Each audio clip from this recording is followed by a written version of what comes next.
Masechet Baba Kama, traité Bakama, Daf Gimel, feuille numéro 3, tout en haut de la page. Amamar, on reprend l'enseignement qu'on a vu. Mishilach Zohar Regel. Quand le verset dit il enverra, il s'agit d'un animal qui, en marchant, avec son pied, fait un dégât dans le champ de l'autre. Comme il est dit, un verset, Mishalche Regel Ashov Achamor, ce qui envoie le pied du taureau et de l'âne. Donc dans les deux cas, c'est écrit le terme envoyé, et donc on fait une déduction par similitude des termes. Donc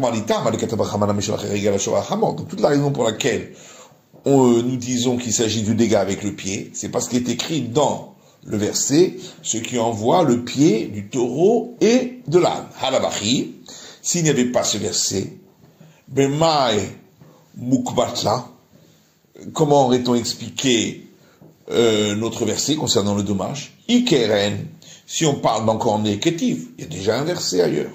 Ishen, si c'est la dent de l'animal qui mange kétiv, c'est déjà écrit, comme on voit la suite de la Braïta. L'Agmanit, c'est rire.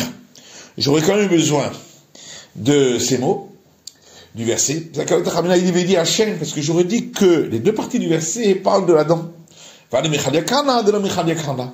Dans un cas, on parle lorsque tout a été détruit, et dans l'autre cas, lorsque tout n'a pas été détruit. C'est pourquoi on vient m'apprendre que le début du verset parle du pied.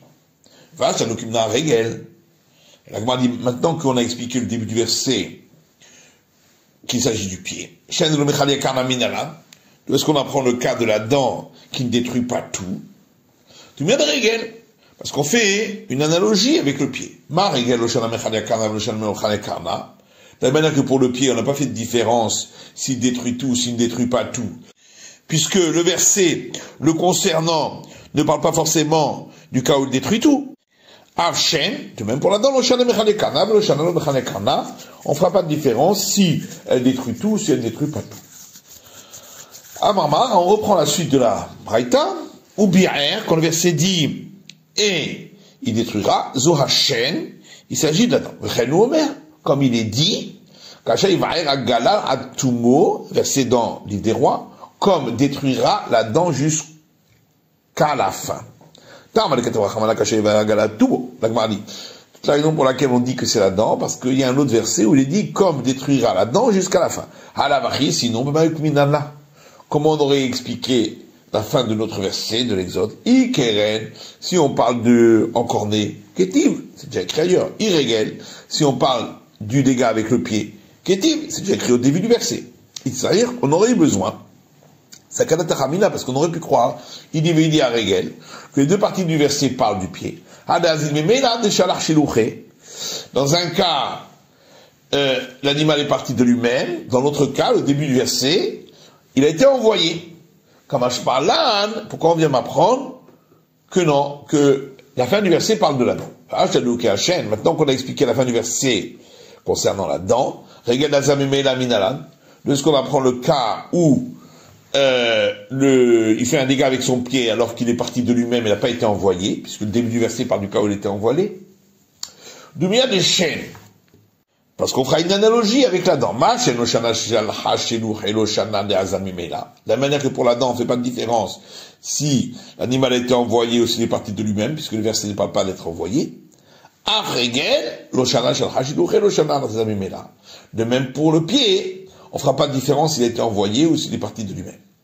Le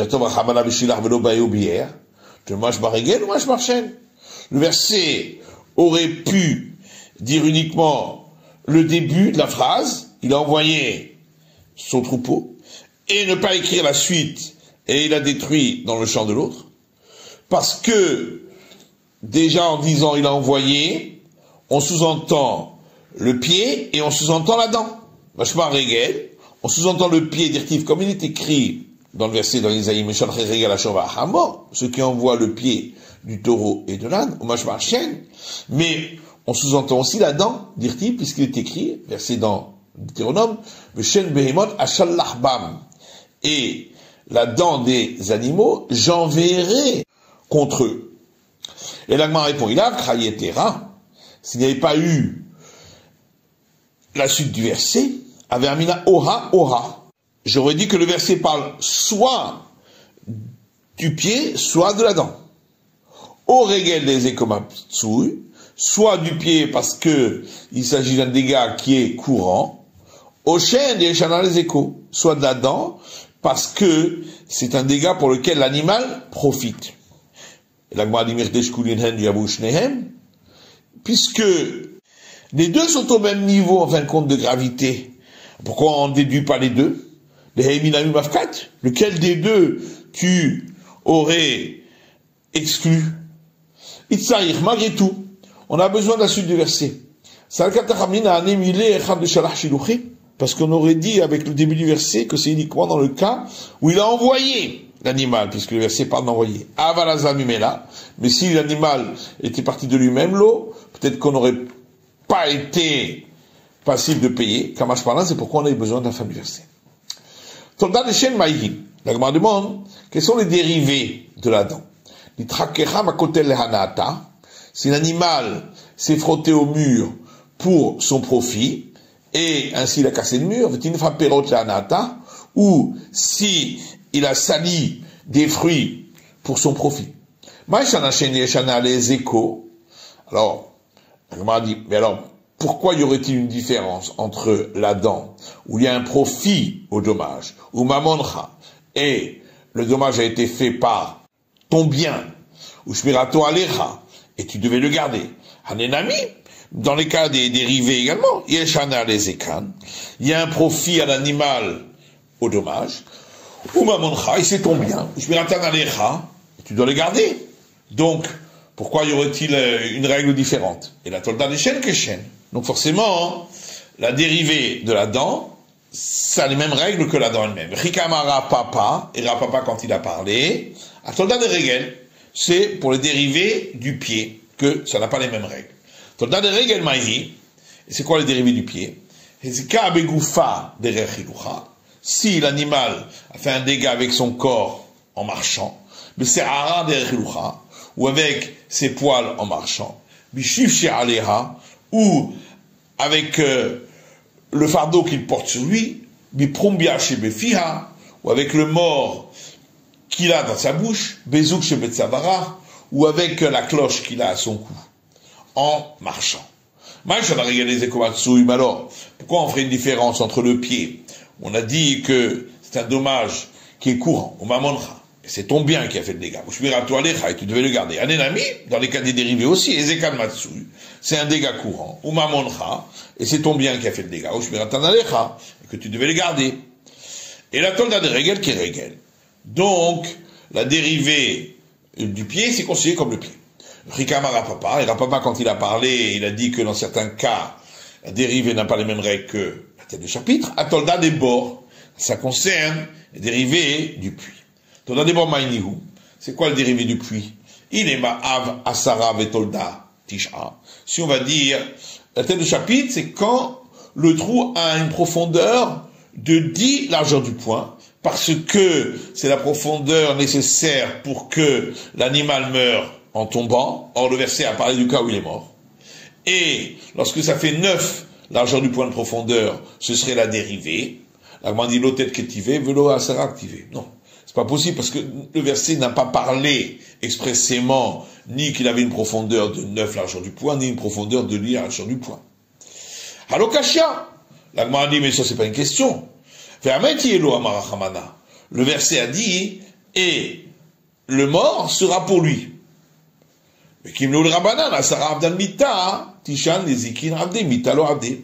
Et les sages ont pour principe que s'il y a une profondeur de 10 largeurs du poing, ça entraîne la mort, et s'il y a une profondeur uniquement de 9 largeurs du poing, ça entraîne un dommage, mais ça n'entraîne pas la mort. La Gemara dit, oui, mais alors, dans ce cas-là, on devrait dire que dans un cas, il est tête de chapitre pour la mort, et l'autre est tête de chapitre pour les dégâts, puisque la Torah n'a pas parlé de profondeur. Et là, à Avno, Sakino, Masao, Shenichan, Bereshut, Arabim, Veiziku. Mais en vérité, les dérivés, c'est le cas de sa pierre, ou son couteau, ou son fardeau qu'il a posé dans le domaine public et ils ont causé un dégât.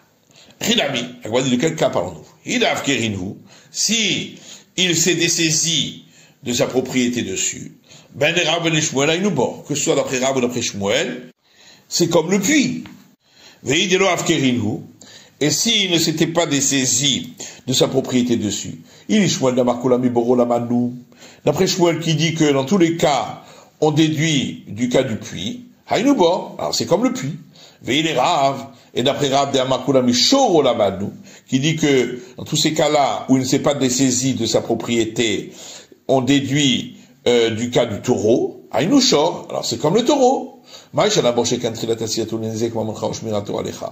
alors pourquoi ferait-on une différence entre le puits, qui dès le départ, lorsqu'il a été créé, c'était une source de dommages, et c'est ton bien, c'est-à-dire c'est ta création, et tu dois le garder. Hanenami, ces cas-là aussi, Trilat Asiatan Nezek, au départ, lorsqu'ils ont été posés, c'est source de dommages, ou Mamoncha, et c'est ton bien, ou Shmiratan Alecha, et tu dois les garder. Et la tolda des bords qui est bord. Donc, le dérivé du puits est considéré comme le puits. Rikama Rapapa, et Rapapa, quand il a parlé en disant que parfois la dérivée n'a pas les mêmes règles que la tête de chapitre, à tolda des Mavré. C'est pour la dérivée du Mavré, dont parle la Mishnah. Maïnihu. C'est quoi Mavré? On parle de la Mishnah. Il est Shmuel d'Ama Mavré ou Shen. D'après Shmuel qui dit que Mavré, c'est la dent.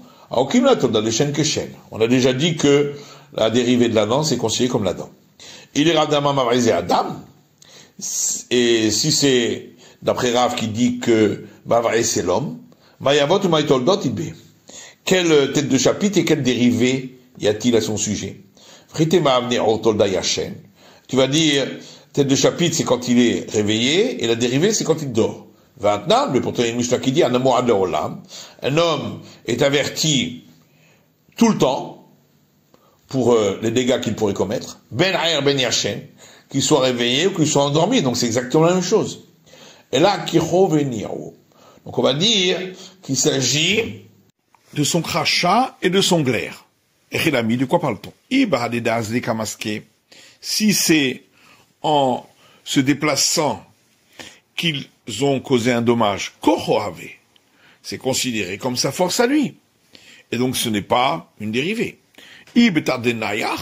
Si c'est après qu'ils se sont posés, qu'ils ont fait un dégât, Ben Rab Ben Shmuel, Aïnoubor, que ce soit d'après Rab ou d'après Shmuel, c'est le cas du puits. Et la tolda de Mavré qui est Mavré. Donc la dérivée de Mavré, c'est comme Mavré. Vechika Marapapa tolda de Esh. Et Rapapa a parlé de la dérivée du feu. Tolda de Esh Maïnihu. C'est quoi la dérivée du feu? Il est Ma'avno Sakino Massao. Si c'est sa pierre, son couteau et son fardeau chez Nechan Berosh Gago, qu'il a posé en haut de son toit, Venaflou Berouach Metsuya, et ils sont tombés par un vent courant, Vehiziku, ils ont fait un dégât. Chidami, de quoi parle-t-on? Ibadedaz Kamaske, si c'est en avançant qu'ils ont fait le dégât, Hainu Esh, c'est exactement le cas du feu. Maïshana Esh, pourquoi serait donc différent alors le feu de Kohacher Mourav Bahen, qui a une autre force qui est mélangée, c'est-à-dire le vent, ou Mamoncha, et c'est ton bien, parce que c'est toi qui l'as créé, ou Shmirato Alecha, et c'est à toi de le garder, Hanenami, cela aussi, Kohacher Mourav Bahen, il y a une autre force qui est mélangée à eux, c'est le vent, ou Mamoncha, et c'est ton bien, ou Shmiratan Alecha, et tu dois les garder. Et la tolda de Esh Kesh, mais donc il faut dire que la dérivée du feu, c'est comme le feu. Rika Marapapa a tolda de Regel. Et Rapapa a parlé de la dérivée du pied. Regel, Hakimla, tolda de Regel qui est Regel. Ici c'est le pied, mais ça on a déjà expliqué que la dérivée du pied, c'est considéré comme le pied. Bechatsin nezek tserorot. On parle du paiement de la moitié du dommage, qui est la règle lorsque un animal en marchant a projeté des cailloux qui ont fait un dégât. Des retak mirela, c'est une règle qu'on a appris par tradition depuis Moïse au Sinaï, qu'on ne paie que la moitié du dégât. Et donc c'est la dérivée qui ne ressemble pas à la tête de chapitre. Et pourquoi alors on l'appelle dérivé du pied? Le Shalemina Aliyah, pour dire que on paye du meilleur de ces terrains, comme dans le cas du pied. Mais pourtant, c'est une question qu'a demandé Rava, de Ba'e Rava, car Rava a demandé Hatzin et Zetzrorot. Le demi-paiement du dommage que l'on paye lorsque l'animal a projeté des cailloux. Migoufo meshalem ou mina aliyah meshalem. Est-ce qu'on paye avec le corps de l'animal, comme dans le cas de l'animal qui est encore né, une ou deux fois où on paye la moitié du dégât, mais avec son corps? Ou mina aliyah meshalem, ou bien on paye avec le meilleur de ces terrains, puisque c'est pas lié avec l'encornement, mais avec le cas du pied qui fait un dégât en marchant. Et la Gemara répond, les Rava Mubariale. Effectivement, Rava, il a cette question. Les Rava Papa Pshitale. Mais Rava Papa, c'est évident pour lui qu'on paye du meilleur des terrains.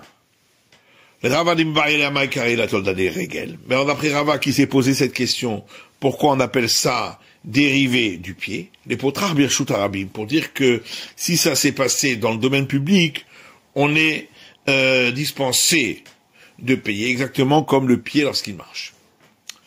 On a vu dans la Mishnah que parmi les 4 têtes de chapitre, il y a le Mavraé et le feu. Mavraé, c'est quoi Mavraé? Demande la Gemara. Rav Amar Mavraé, c'est Adam. Rav dit Mavraé, c'est l'homme. Ou Shmuel Amar Mavraé, c'est Hachem. Shmuel dit Mavraé, c'est la dent. Rav Amar Mavraé, c'est Adam. Rav dit Mavraé, c'est l'homme. Dirtif, parce qu'il est écrit un verset dans Isaïe, Amar Shomer Ata Boker, a dit le gardien est venu le matin, Vegam Laila, et également la nuit. Imtiva Ayun Be'ayu. Si vous le voulez, vous le voudrez. Et dans ces deux mots, il y a la même racine que Mavraé, et on parle de l'homme. Shmuel Amar Mavraé, c'est Hachem. Shmuel dit que Mavraé, c'est la dent. Dirtif, puisqu'il est écrit dans le livre d'Obadia. Comment ont été recherchés Ésaü? Nivrou Matspunav, ont été dévoilées ces cachettes, et on retrouve ici, dans le mot dévoilé, la même racine que Mavraé, Maïmashma, et d'où sait-on que ce mot Nivrou veut dire ont été dévoilés, qu'il est Metargem Rav Yosef. On apprend de la traduction araméenne de Rav Yosef, qui traduit ainsi en araméen, Erdin Irtbelish à Esav, comment cela ont été recherchés Ésaü, Idgalin Batmerohi, et ces cachettes ont été dévoilées, comme la dent qui, par moments, se dévoile. Pourquoi Rav n'a pas voulu expliquer comme Shmuel? Il te dit, est-ce que dans la Mishnah, on a dit Nivré au passif, comme dans le verset rapporté par Shmuel où il dit Nivrou au passif, ou Shmuel Maïtama lo amar karav, et Shmuel pourquoi n'a-t-il pas expliqué comme Rav? Amalchamikatani boré. Il te dit, est-ce que c'est écrit dans notre Mishnah boré pour reprendre la même forme que dans ce verset rapporté par Rav, Be'ayun Be'ayu. La Gemara dit, puisque, en fin de compte, les versets ne correspondent pas exactement au terme de la Mishnah, ni selon Rav, ni selon Shmuel. Rav est à malomar que Shmuel. Alors pourquoi Rav n'a pas voulu dire comme Shmuel? Tanachov remis de Shor. Parce qu'il dit, étant donné que dans la Mishnah on a parlé du taureau, donc ça inclut tous les cas du taureau, également la dent. Ou Shmuel n'a mis un tan les Shor. Et Shmuel aussi, alors, qu'est-ce qui répond au fait que on a déjà enseigné le taureau? À Maravuda, Tanachor le carno m'avait les chinou. Ravuda répond que le taureau, ça c'est pour la corne, et le mavré, ça c'est pour la dent. C'est la fin de l'étude du Daf Gimel, de la feuille numéro 3.